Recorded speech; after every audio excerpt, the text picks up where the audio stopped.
I was first exposed to Warren Farrell's thinking actually through his dialogues with Ken Wilber, who graced us with his presence yesterday. And you know what I found fascinating about Warren was his arc.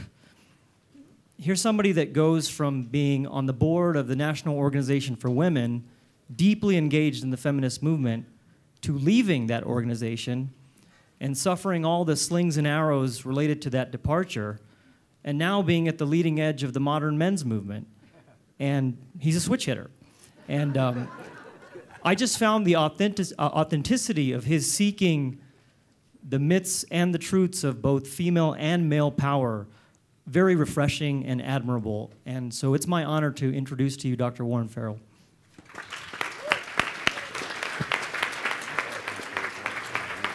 Thank you, Vanessa. That was really well done.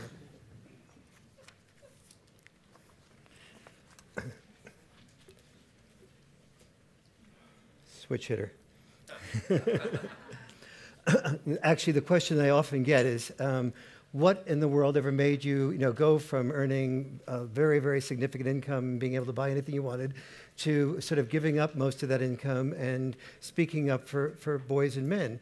And so let me share a little bit of that journey with you. For starters, things changed. The future of our daughters went up. You see the female line from 1970, just before 72, projected for 2020. That's the trajectory of women in college degrees. The male line went down in exactly the reverse way.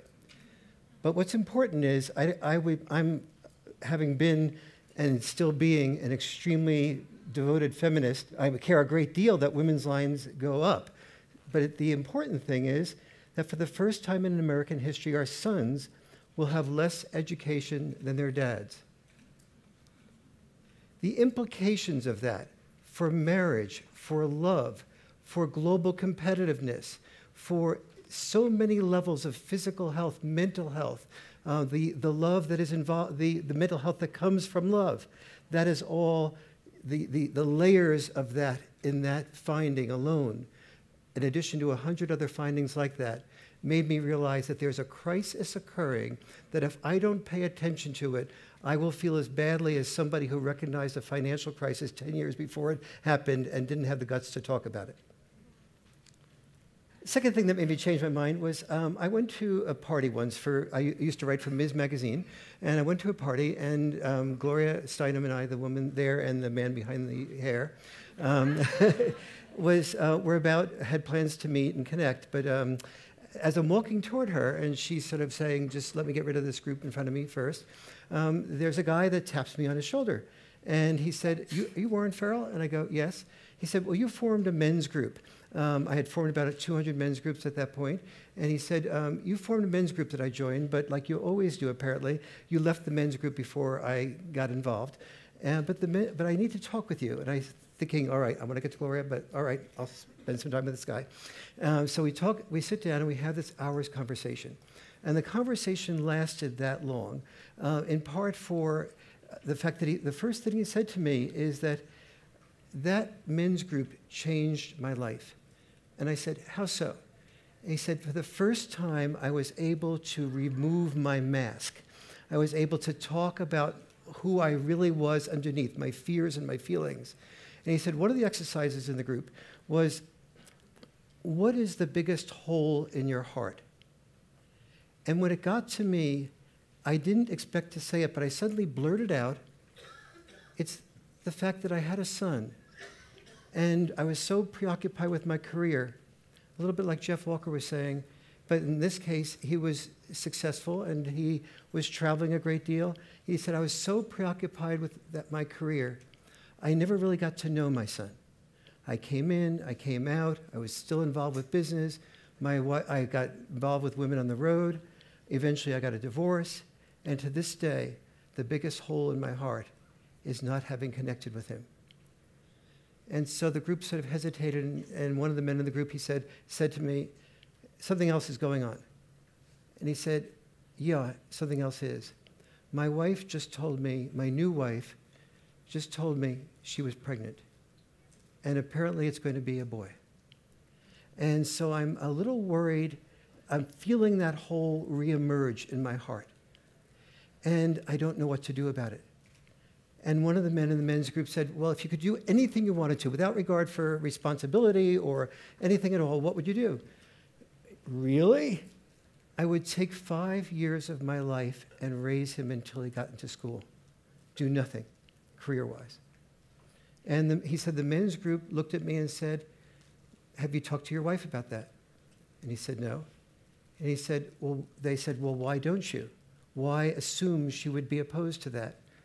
And so he said, I went home, talked to my wife about that, and she said, John, that's the greatest thing you could do. That will give you love. You didn't have a father, you didn't have a mother growing up, you didn't have connection with your son. For 5 years, take the time off. And he said, I always knew she had her values in the right place, but to give me permission to connect with my son for 5 years and lose income for 5 years was just extraordinary for me. And so he said, at that point in time, as he was talking to that to me, I said, well, now you've had about a year or 2 years into raising your son. Was it a good decision? He said, Warren, it wasn't a good decision. It was by far the best decision I made in my life. And I'm always a person to ask for more specifics. And so I said, give it to me. Why? He said, I never felt so important. I never felt so loved. I never felt that everything I did mattered. It's like, and there was a type of love I had never had in my life before that I could never have told anybody about until I had that love. It is by far the best decision to watch every day his little nuanced changes that I have completely missed in my first son. The only sad thing for me about it is that I haven't done it, and I still haven't done it for my first son. At that point in time, I had just come back from my first book tour, and I had been doing a lot of TV stuff, but didn't have a TV of my own. Some guy walks up to me, had sort of broke this sort of connection we had, and said, can I have your autograph? And I said, sure. And I sort of reach up to get his autograph, and the guy looks at me very awkwardly. I said, something's going on here. What's happening? He goes, well, actually, yes, I would like your autograph, of course, but actually I was looking for his autograph. And so, so John sort of signs his autograph, and I say, I guess you're famous. And he says, just shrugs it off. I said, so what is your name? And he goes, John Lennon. And I haven't had a TV for 15 years. Or I never would have been comfortable talking with him for an hour. And the ignorance that I had for that experience was so great that my next comment out of my mouth was, feeling proud of myself, mind you, aren't you with a singing group?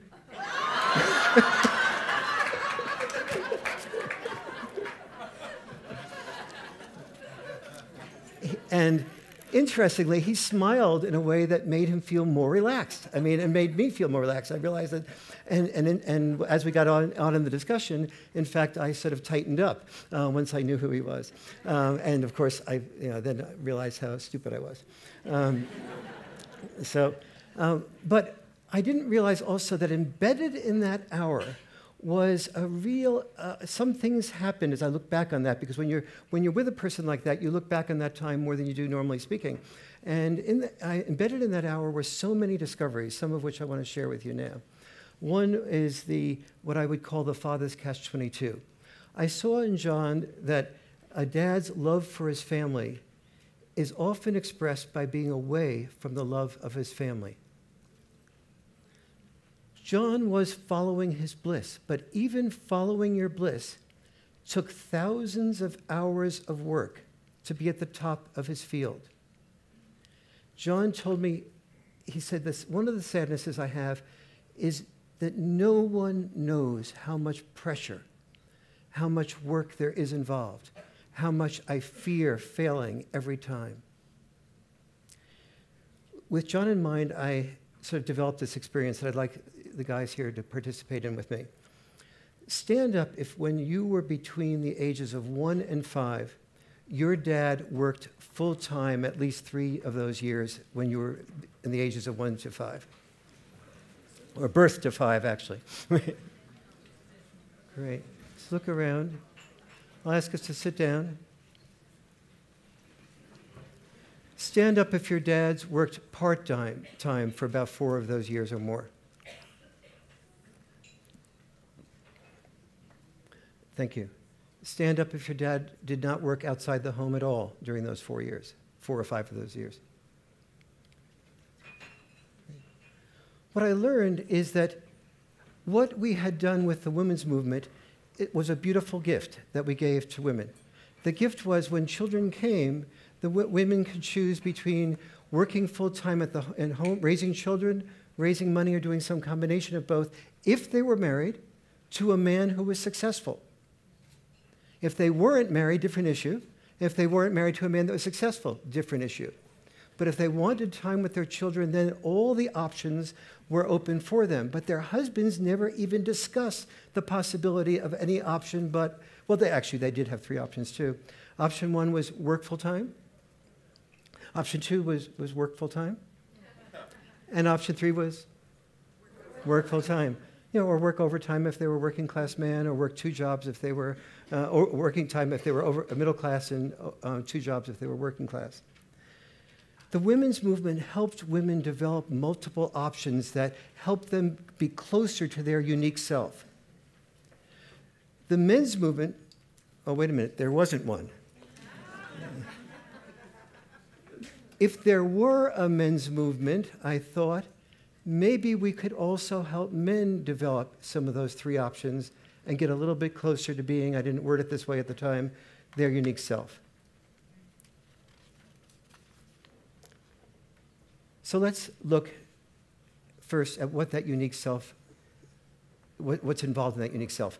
The first job is to get in touch with the glint in your eyes. So let me just ask you to take, maybe this is a, whoopsie daisy, Gloria, sorry.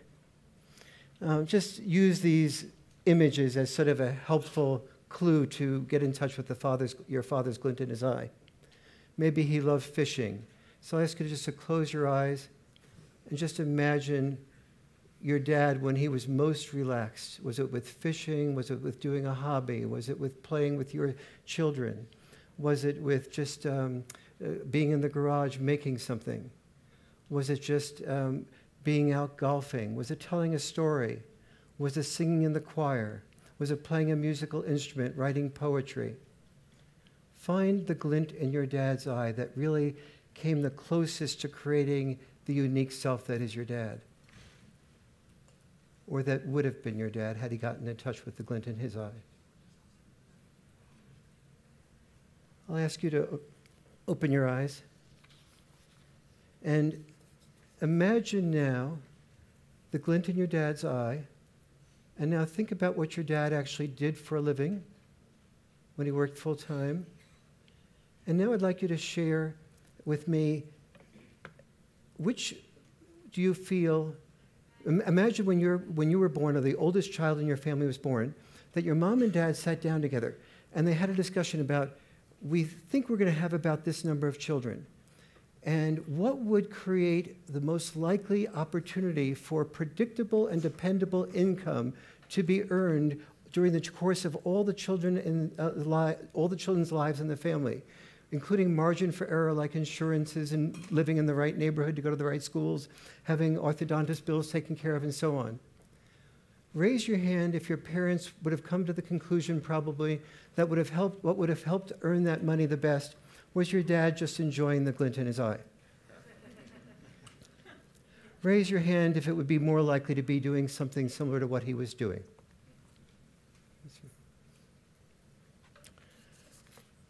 What I got from that is that when children are born, a dad's responsibility ladder appears. And he begins climbing that ladder. It may look something like this.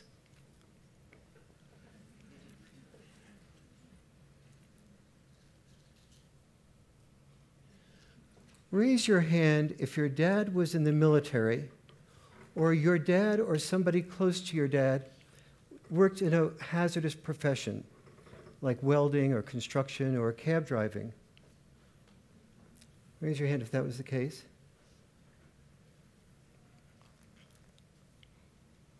Every society that survived trained its sons to be disposable in war or in the workplace, and therefore indirectly as a dad. If it was war, it may have come out like this.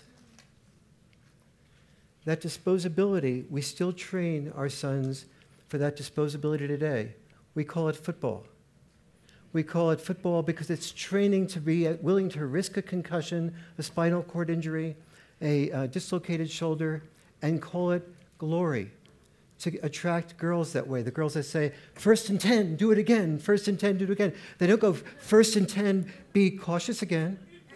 1st and 10, you know, you lost your position in the team, but I really noticed that I just fell in love with the way you listened. Your sensitivity to the other player's needs was really touching to me. Especially the ones on the other team, because it showed that you could connect to an other rather than just being rooting for yourself. The lack of selfishness really makes me want to continue cheering for you. No, the boy learned still today that if he risks the spinal cord injuries and the concussions, he will get more of what he calls love from the women to whom he is most attracted.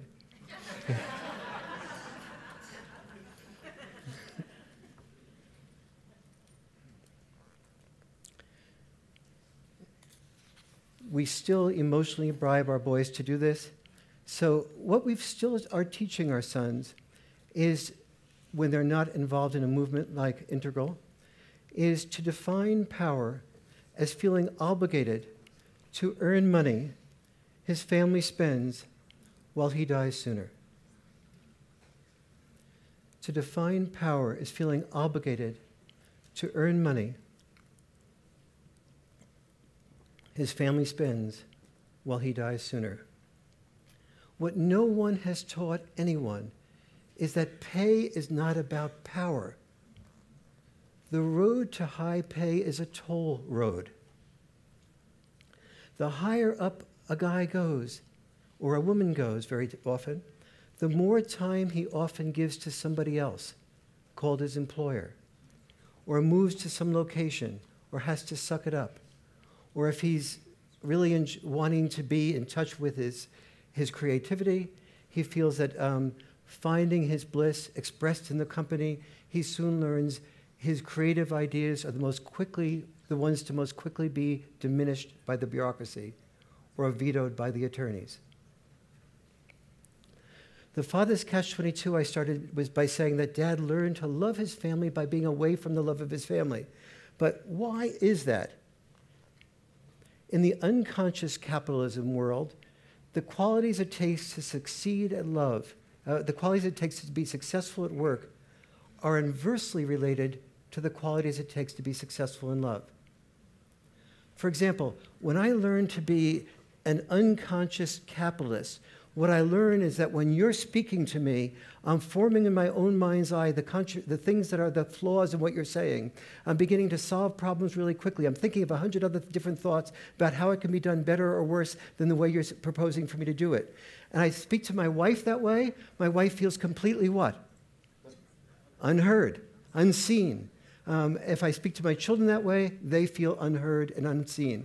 So I'm successful and successful at love. I'm going further and further away from my children. My children are back there, I'm going this way. My children are back there, I'm going this way. I'm on another trip like John Lennon was. I can't see my children, I don't see my children. I expect that they're going to be feeling proud of me and love me and congratulate me on the next promotion. And what do I feel emotionally? Further and further apart from them. What does my wife and children feel? They feel further and further apart from me.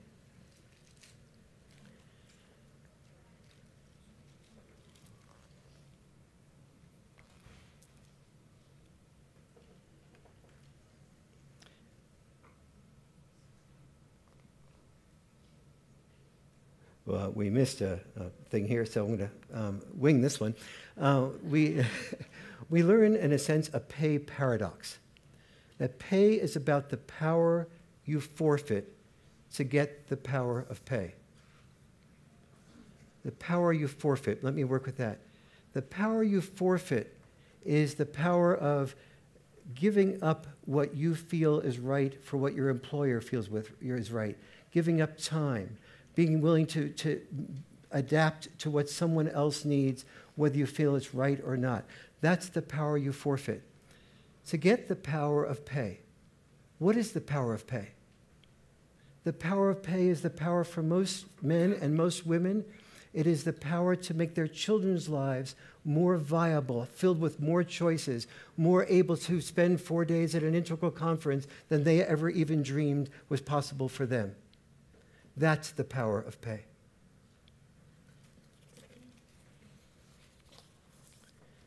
Real power is the ability to wake up, to grow up, and to show up to discover your unique self.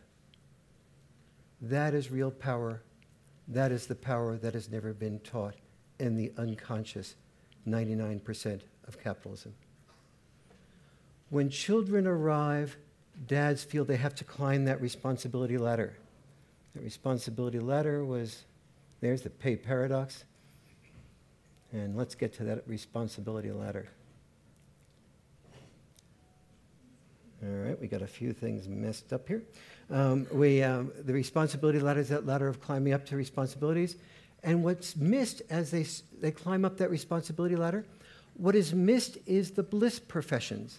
The professions that do not make a lot of money, being the tennis pro, being an author, like that's my beard before when it turned gray, and just the musician.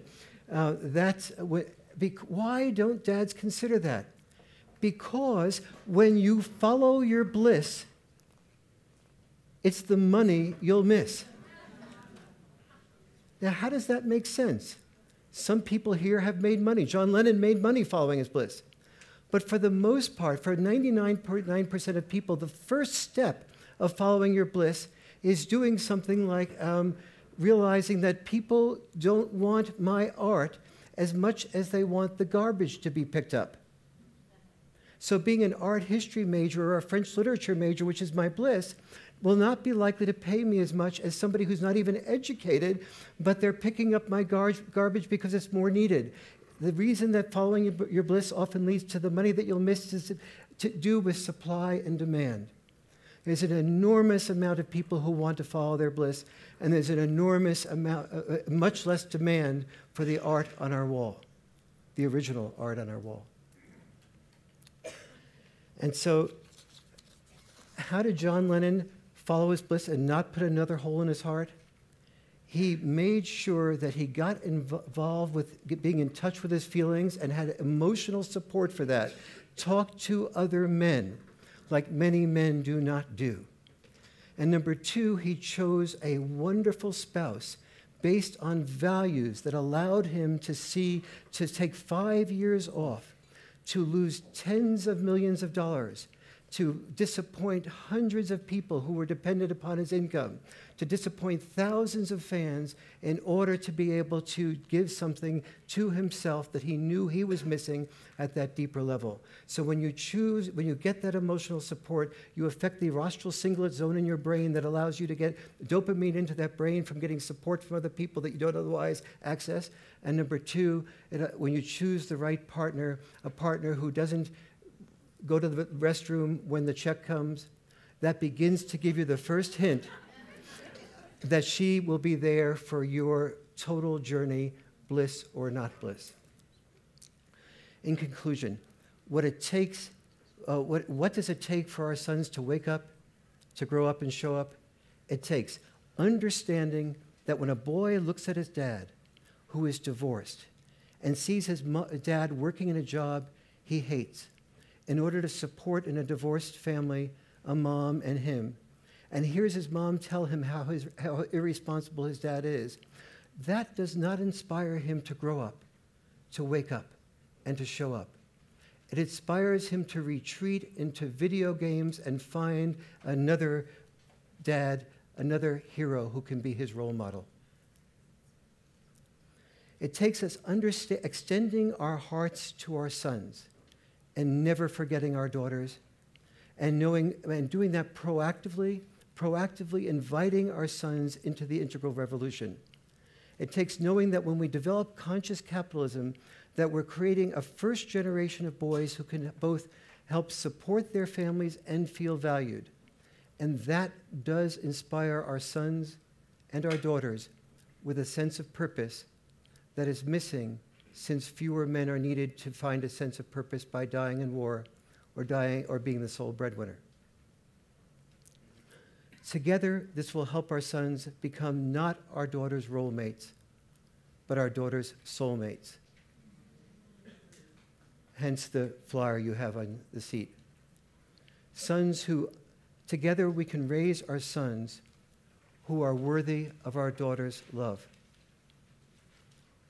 Sons who understand that more than anything, what we need is what John discovered was his most important gift, his most important decision, that what he needed more than anything else was love.